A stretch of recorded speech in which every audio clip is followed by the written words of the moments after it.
momento nada fácil, porque según las últimas informaciones a través de hermanos, desde bien temprano en la mañana hasta hace prácticamente unos minutos, parece ser que también por la parte norte Israel está siendo atacada con estos pequeños drones que causan mucho daño, y ya se ha abierto un nuevo frente. No solamente estamos hablando de enfrentarse con los terroristas de Hamas en la parte sur, en la franja de Gaza, sino que también se está hablando de que por la parte norte también Israel está comenzando a tener problemas, y ha habido ataques y alguna incursión por tierra también de algunos terroristas, en este caso de otro grupo también que se llama Hezbollah, que está tremendamente armado, financiado por Irán, y que lleva muchos años en el norte de Israel presumiendo de tener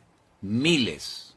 Ellos hablaban de 150.000 misiles. Bueno, no sé si será verdad o no, pero lo que está bien claro que este ejército de Hezbollah en el norte es un ejército muy bien preparado, con muchas armas, y no es la primera vez que se enfrentan a Israel. Hay temor, hay mucha incertidumbre acerca de lo que va a pasar. Mi hermana querida Susana, desde Galilea, me llamaba esta mañana y hablábamos un buen rato y me comentaba cómo está la situación. Ya digo, hay mucha incertidumbre, mucho temor.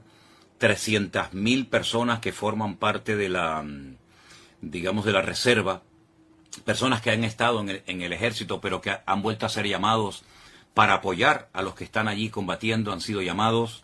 En fin, todo esto está moviendo, está sacudiendo las estructuras, no solamente de Israel, sino que está el Señor hablándonos y dándonos un mensaje, yo creo, muy claro.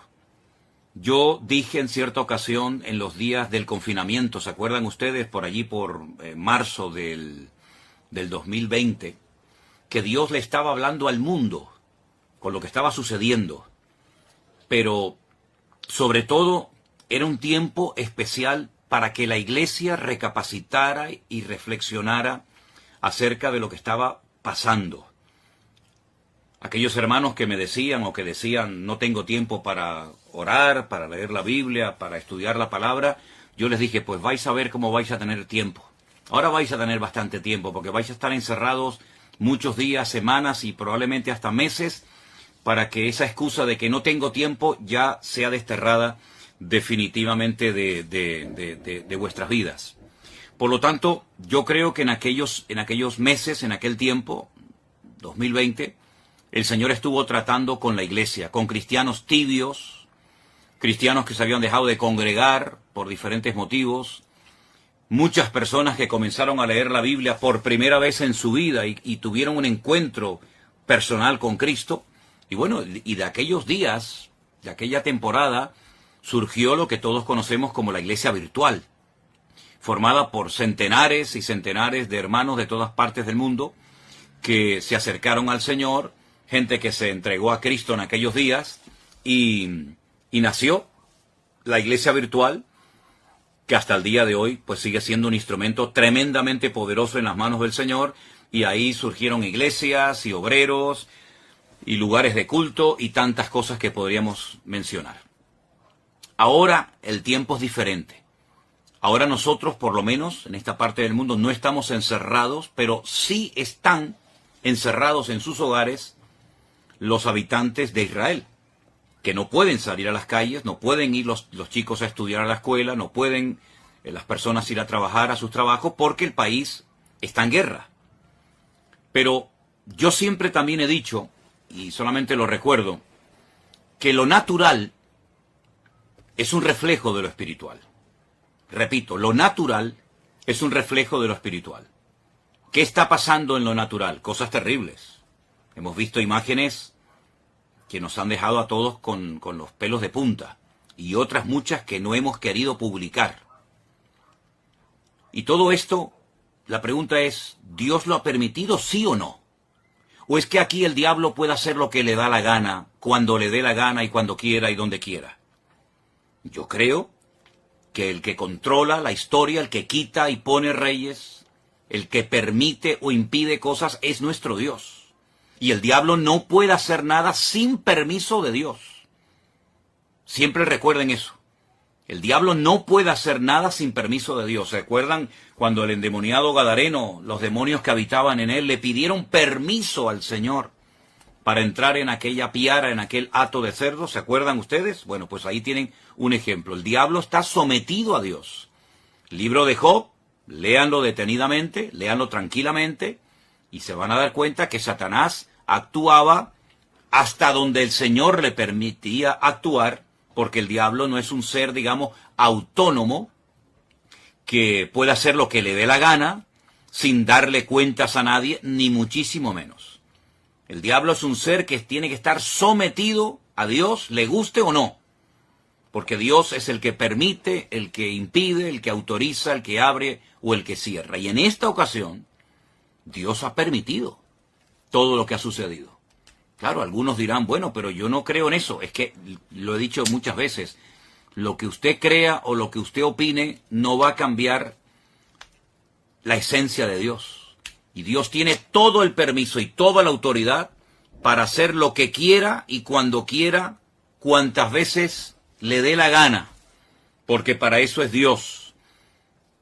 Y no está sujeto a leyes humanas ni a ningún tipo de limitaciones. Él es Dios soberano, Rey de toda la tierra es de Dios y su plenitud, y por lo tanto, cuando Él permite algo es porque es necesario que eso que sucede haya sucedido de esa manera. Cuando el hombre peca contra Dios, cuando el hombre pisotea la sangre de Cristo, cuando el hombre se mete contra el Evangelio, las consecuencias a corto y a largo plazo son terribles. Terribles. Yo estaba ahora mismo hablando con unos hermanos de Jerusalén, donde me acaban de decir hace un instante que hace unos días, hace muy poco tiempo, en la ciudad de Haifa, allí en Israel, pues fueron a evangelizar, a hablar de Cristo. Miren qué delito, ¿no? Tan grande, ¿no? Todo el mundo puede manifestarse, pero parece ser que en Israel, hoy por hoy, a los misioneros, a los hermanos que salen a las calles, en un país, dicen, 100% democrático, pues parece ser que unos tienen más derechos que otros. Y esa es la cruda realidad. Yo he visto cómo a personas en Jerusalén se les ha escupido, se han quemado Nuevos Testamentos, se les ha perseguido, se les ha criticado, se los ha expulsado de zonas porque son cristianos, son enemigos, ¿verdad? Y hay que expulsarlos. Pero luego, sin embargo, se hacen otras manifestaciones, otros colectivos totalmente antibíblicos, incluso algunos que hasta odian y oran en contra del Estado de Israel, se les permite salir con sus banderas, con sus pancartas y hacer todo tipo de manifestaciones en público. Pero a los cristianos no. A los cristianos no se les permite evangelizar. Y si no, inténtelo. Si no me cree, haga usted la prueba. Coja mañana tratados, folletos, Biblias, Nuevo Testamento. Váyase, por ejemplo, a Jerusalén y póngase donde usted quiera. A ver si usted tiene la libertad de repartir libremente. Ni se le ocurra, porque la van a expulsar y le van a impedir y la policía se le va a tirar encima. Entonces, ¿de qué estamos hablando? ¿Del pueblo de Dios? Mire, está pasando en Israel hace muchos años, no ahora, hace muchos años está pasando lo mismo que pasó en la época de la iglesia primitiva, que a los líderes religiosos no les gustaba que a los apóstoles predicaran de Cristo en las calles. Los encarcelaron, los torturaron. ¿Dónde mataron a Esteban? Yo pregunto, ¿dónde mataron a Esteban? ¿Y quién mató a Esteban? A Esteban no lo mataron gentiles. ¿Qué le hicieron a Esteban? ¿Quién estaba presente en la ejecución de Esteban? ¿No estaba por ahí un jovencito, un tal Saulo de Tarso? ¿Saulo de Tarso de dónde era? ¿De Japón? ¿De Babilonia? ¿De España? ¿De dónde era Saulo de Tarso? ¿De dónde eran los que apedrearon a Pablo? ¿Quiénes eran los que le impedían a los apóstoles predicar el evangelio libremente en la ciudad de Jerusalén? ¿Quiénes eran? Ustedes saben la respuesta, está en el libro de los Hechos, solamente es cuestión de leer la Biblia. Entonces es exactamente lo mismo, pero ya no estamos en el siglo I, Estamos ahora ya en el año 2023 y todavía en Israel está prohibido evangelizar. ¿Ustedes sabían que en Jerusalén hay una universidad de los mormones? Una universidad, unas propiedades, unas instalaciones tremendas que tuvieron que costar muchos miles, tal vez millones de dólares, no lo sé. Bueno, se les permitió hacer eso en Jerusalén con la condición de que no evangelizaran. Porque ustedes saben perfectamente que los mormones salen por ahí a repartir sus folletos, a evangelizar. Bueno, no lo pueden hacer, no lo pueden hacer. Entonces, no me vengan a mí ahora que Dios tiene que respaldar y tiene que bendecir y tiene que apoyar a un pueblo que prohíbe la predicación del evangelio, que prohíbe la predicación del Mesías en el cual creemos los cristianos. Nadie está obligado a creer en el Mesías de los cristianos, nadie está obligado, pero se supone que en un país libre, en un país democrático, uno puede hablar de lo que quiera, se supone. Como también en la democracia en España se supone que se pueden decir y hacer ciertas cosas, pero a la hora de la verdad no es verdad, ¿verdad? Entonces, mis queridos hermanos, eso por una parte. Por otra parte, ¿en quién se está poniendo mayoritariamente? No digo en toda la población, pero ¿en quién se está poniendo fundamentalmente la confianza en este momento, en medio de este conflicto por parte de muchos habitantes de Israel? En un señor norteamericano que apoya a ciertos y determinados colectivos que todos sabemos cuáles son y qué es lo que pretenden, colectivos que precisamente interrumpieron una reunión de oración a judíos ortodoxos en Jerusalén, y esa reunión que se iba a celebrar en Jerusalén con el día y las festividades de Yom Kippur, etcétera, no fueron interrumpidas por extranjeros ni por cristianos, fueron interrumpidas por judíos, habitantes de Israel, que se levantaron contra sus compatriotas a prohibirles que oraran, que leyeran la Torá, que hicieran teshuvá, y los que me están oyendo y son de allí sabéis a lo que me refiero, se les prohibió y se les expulsó. Donde se han hecho manifestaciones totalmente antibíblicas y ante los principios morales y espirituales de la colectividad religiosa de Jerusalén. ¿Dónde se han hecho esos desfiles? ¿No han sido en la ciudad santa de Jerusalén? Entonces, hermanos, cuando estas cosas ocurren, no ocurren por casualidad. Las cosas no ocurren porque al diablo se le ocurrió zarandear ahora a este país y no. Vamos a ver, las cosas ocurren con un propósito. Y ni una hoja de un árbol se mueve si no es con permiso de nuestro Dios. ¿Sí o no? ¿Cuántas veces lo hemos dicho?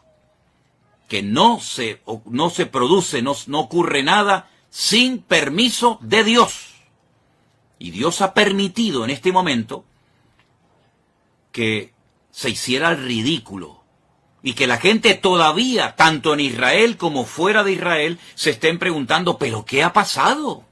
¿Qué ha pasado con el servicio de inteligencia tan poderoso que tiene Israel?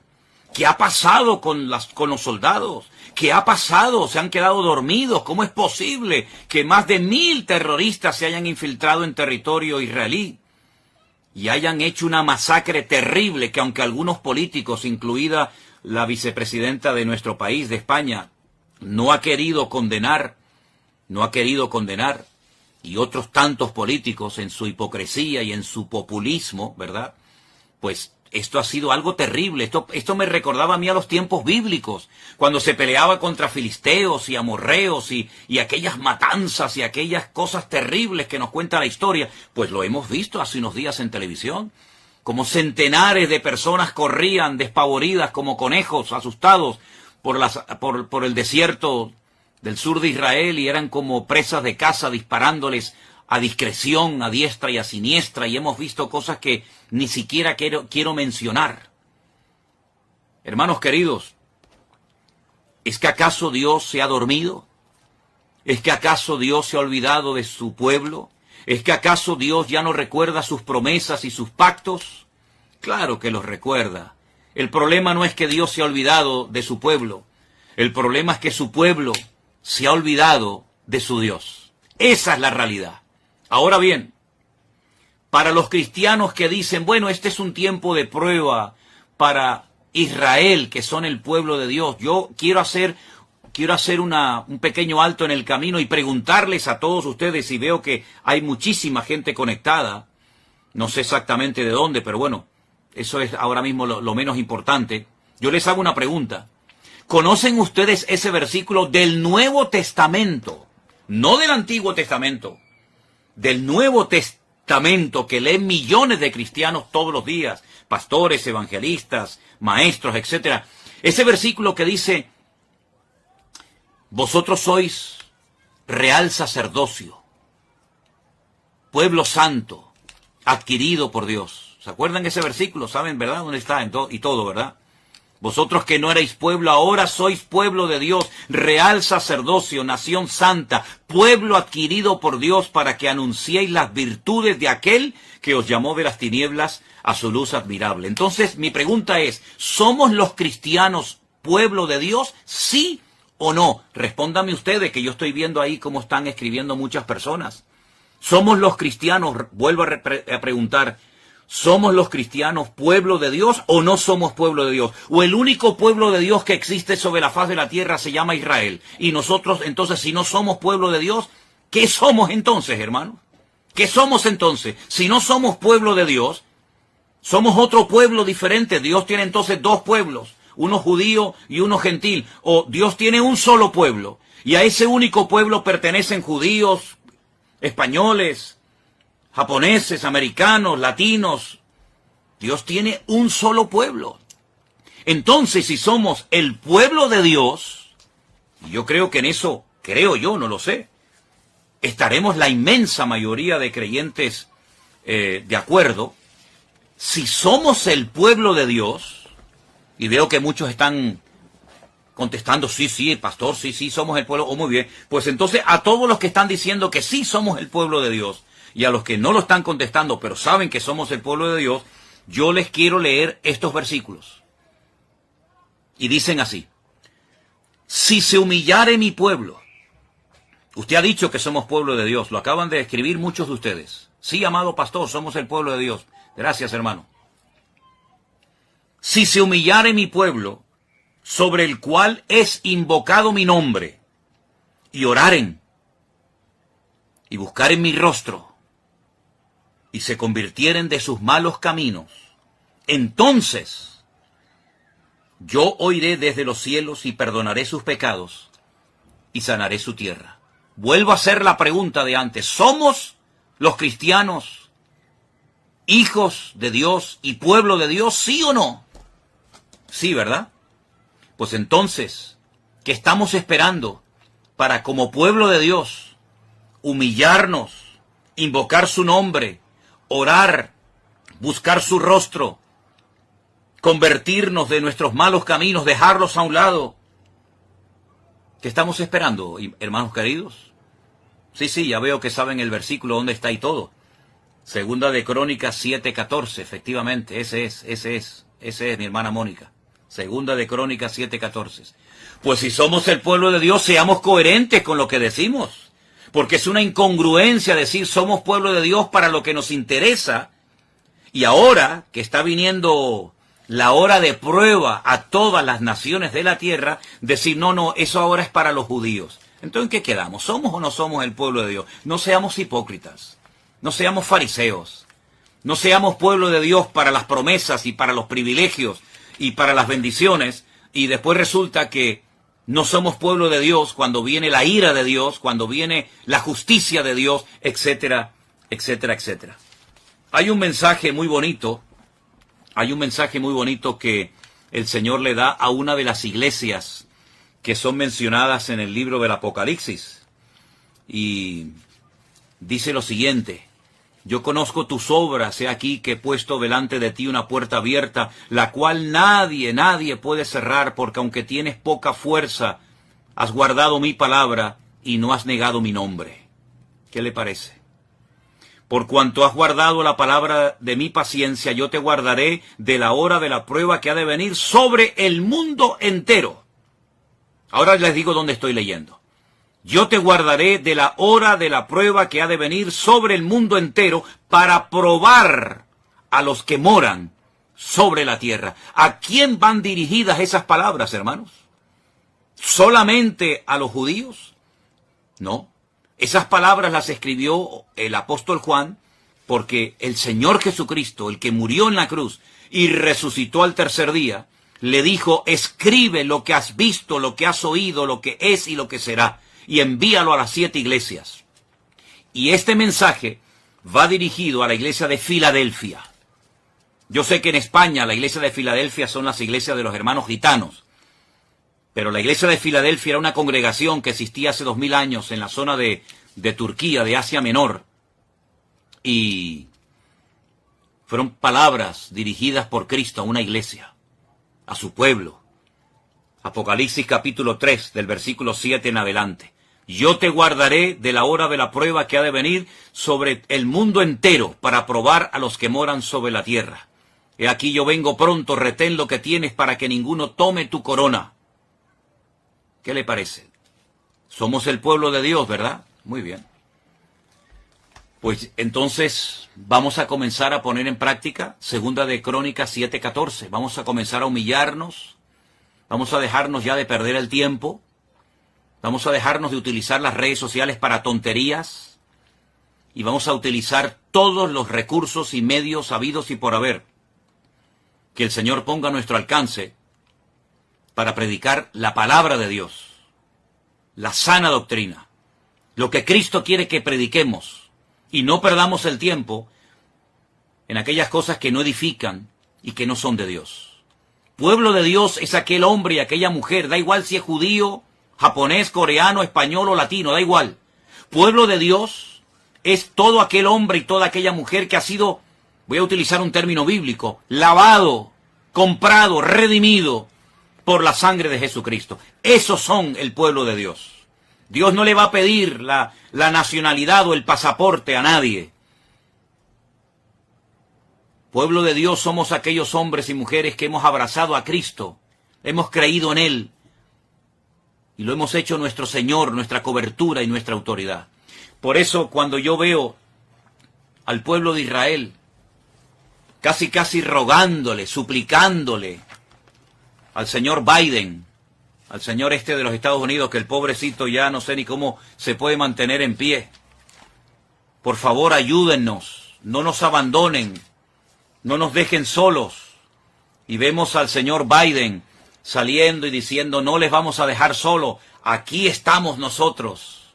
Miren, escúchenme una cosa, si no claman ahora al Dios de Israel, los que viven allí, los que necesitan ver una manifestación poderosa del poder de Dios, si no claman a Dios, sino que se refugian y miran al tío Sam y miran a América, cuando termine esta guerra, que va a terminar, por supuesto, y que Dios la va a ganar, y que Dios la va a ganar, ¿quién se va a llevar la gloria? ¿Dios? ¿O los que ayudaron al pueblo de Israel? Porque que yo sepa, el señor Biden tiene de cristiano lo que yo tengo de obispo católico. Yo soy más obispo católico, hablando, bromeando, que el señor Biden de cristiano. El señor Biden de cristiano no tiene nada, nada, nada. Lo que apoya el señor Biden es antibíblico. Y ahora poner la confianza en el todopoderoso tío Sam, creyendo que ellos le van a salvar. Qué error histórico tan grande está volviendo a cometer, y con todo el dolor de mi alma tengo que decir, qué dolor tan grande me produce que el pueblo de Israel, el pueblo de la Biblia, el pueblo de las promesas, el pueblo de los apóstoles, el pueblo del Mesías verdadero, el pueblo de los profetas, tenga que mirar al hombre, cuando la palabra de Dios dice: maldito el hombre que confía en el hombre. Más bienaventurado el hombre que confía, o el pueblo que confía en el Señor Dios Todopoderoso. Miren, yo les voy a pedir a los que quieran un favor. Yo voy a pedirles que ustedes lean detenidamente el capítulo 14, el capítulo 15 y el capítulo 16 de Segunda de Crónicas. Repito, capítulo 14, capítulo 15 y capítulo 16 de Segunda de Crónicas. Lean detenidamente el reinado del rey Asa, hijo de Abías. Lean detenidamente y parece que estamos leyendo el periódico de hoy. Yo voy a hablar, Dios mediante, el domingo, en el culto que vamos a retransmitir por la tarde desde nuestra iglesia aquí en Santa Cruz de Tenerife. Voy a hablar de estos capítulos y de este personaje. Porque se vuelve otra vez a repetir la historia. Mira, cuando un creyente, pastor, profeta, evangelista, me da igual, porque usted sabe que hoy en día hay algunos en el ministerio que si no dicen lo que son, el doctor, el apóstol, como que se sienten mal, porque su identidad no se la da Cristo, su identidad se la da el cargo, su identidad se la da lo que hacen. Soy el presidente de la denominación tal, soy el director. Bueno, ustedes saben que siempre hay este tipo de personas. Mire, si esas personas con cargos, con autoridad, confían más en el poder de su denominación, o tienen más confianza en su economía, en su patrimonio, que en Dios, están totalmente perdidos. Están totalmente ciegos. Y mucha parte del pueblo de Dios, y ya les he dicho quién es el pueblo de Dios, y si no, dele para atrás cuando termine esta intervención que estoy haciendo en esta tarde, cuando usted se pregunta en quién estoy poniendo mi confianza, pues ¿en quién? ¿Es quién estamos poniendo nuestra confianza?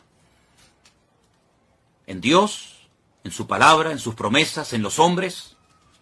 Mire, solamente le voy a leer un versículo de Segunda de Crónicas 14:11.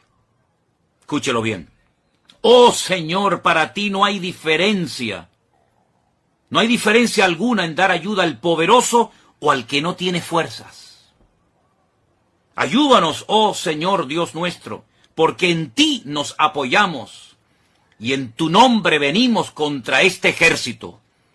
Oh eterno Dios, tú eres nuestro Dios, que no prevalezca contra ti el hombre. Segunda de Crónicas, capítulo 14, verso 11. Ay, Señor, bendito sea tu nombre, si ahora mismo el representante de Israel, sus ministros, etcétera, sus líderes políticos y religiosos, hicieran en público en los canales de televisión, que pueden hacerlo sin ningún problema. Ahora mismo llaman a los distintos canales de televisión, mensaje nacional, proclamación de ayuno y de oración. Y voy a hacer la oración bíblica que hizo el rey Asa en un momento de su vida, antes de que se torciera. Oh Señor, para ti no hay diferencia alguna en dar ayuda al poderoso o al que no tiene fuerza. Ayúdanos, Señor Dios nuestro, porque en ti nos apoyamos. Hoy no puede decir eso Israel. Hoy no lo puede decir. No se están apoyando en el Dios de Israel. Se están apoyando en otras cosas, en otras personas. Maldito el hombre que confía en el hombre. Bueno, pues, si hicieran esta oración desde lo más profundo de su corazón, el problema ya está resuelto. Ya estaría resuelto en 5 minutos. Se acabó. Olvídense de Hezbollah, olvídense de los misiles, olvídense de los cohetes, olvídense de Hamás. Todo estaría solucionado en 5 minutos. Si el pueblo de Dios se humillara e hiciera, por ejemplo, esta oración, y que añadiera lo que quisiera, pero que por lo menos hiciera desde lo más profundo del corazón, en un genuino arrepentimiento, hiciera esta oración, el problema en este momento, allí en Oriente Medio, en Israel, ya estaría solucionado. Las 300.000 personas, muchos hermanos nuestros que están ahora mismo allí, con su fusil, dejando atrás a sus familias, a sus hijos, si se hiciera esta oración a nivel nacional, así como cuando se para el país, cuando hay ciertas y determinadas festividades, y los que viven allí lo saben, y se bajan de los carros, se bajan de los coches y agachan la cabeza en señal de respeto y de reverencia. Si ahora mismo se parara Israel delante de Dios, hiciera esta oración, los de Hamás saldrían corriendo y nunca más volverían a atormentar a Israel, nunca más. Los 100 y pico, y lo digo con mucho dolor, personas que están en este momento secuestradas, volverían caminando por su propio pie.